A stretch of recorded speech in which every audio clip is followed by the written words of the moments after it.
Hello বন্ধুরা, সবাই কেমন আছেন? আমি তো ভালো আছি। তো আজকে আবার চলে এলাম গাছ নিয়ে। অনেকেরই তো বাড়িতে রজনীগন্ধা লাগান, আর রজনীগন্ধা তো খুব পছন্দের ফুল অনেকের, আমার তো খুবই পছন্দের। তো আমার বাড়িতে আমি প্রতি বছরই লাগাই রজনীগন্ধা। তো অনেকে বলেন যে গাছ হয় কিন্তু ফুল হয় না।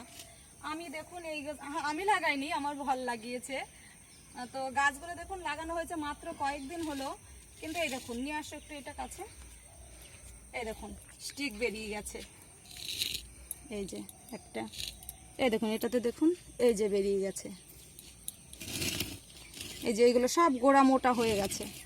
এই দেখুন এদিকে আসুন, এই দেখুন সব গোড়া মোটা হয়ে গেছে, সব স্টিক বেরিয়ে যাবে এর মধ্যে। হ্যাঁ, নিচে আছে আরও অনেক গাছ। এবার আমি যেভাবে লাগাই সেটা বলে দিই।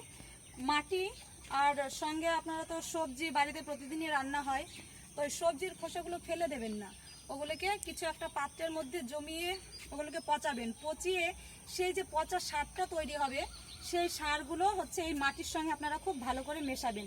মিশিয়ে আর কিচ্ছু করতে হবে না, শুধু মাটি আর ওই সার মিশিয়ে আর এই রজনীগন্ধার যে বাল্বগুলো হয় সেগুলোকে এই যে এরকম ফাঁকা ফাঁকা করে লাগিয়ে দেবেন। একটা টবের মধ্যে খুব বেশি দেবেন না, ফাঁকা ফাঁকা করে লাগিয়ে দেবেন, দেখবেন এইভাবে। আর মাঝে মাঝে আমরা ডিএপি দিই আর সবজি পচা জলটা দিই, এইভাবে করেই করি। তো প্রতিবার খুব ভালো ফুল পাই, এবারও পাবো। তো এইখানে এই কটা গাছ আমি উঠিয়েছি, এরকম দেখিয়ে দাও এগুলো। এই যে এখানে আছে 4টে টব, আর নিচে আছে অনেকগুলো টব।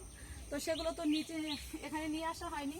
তো আপনারা এইভাবেই করবেন, ওই মাটির সঙ্গে একটু সবজি পচা সার মিশিয়ে, বাড়ির ওই সবজির খোসাগুলো ফেলে না দিয়ে একটু পচিয়ে নেবেন। তো ওইভাবে দুটো একসঙ্গে মিশিয়ে লাগিয়ে দেবেন, আশা করি খুব ভালো ফল পাবেন, ফুল হবে। তো আজ এই পর্যন্তই।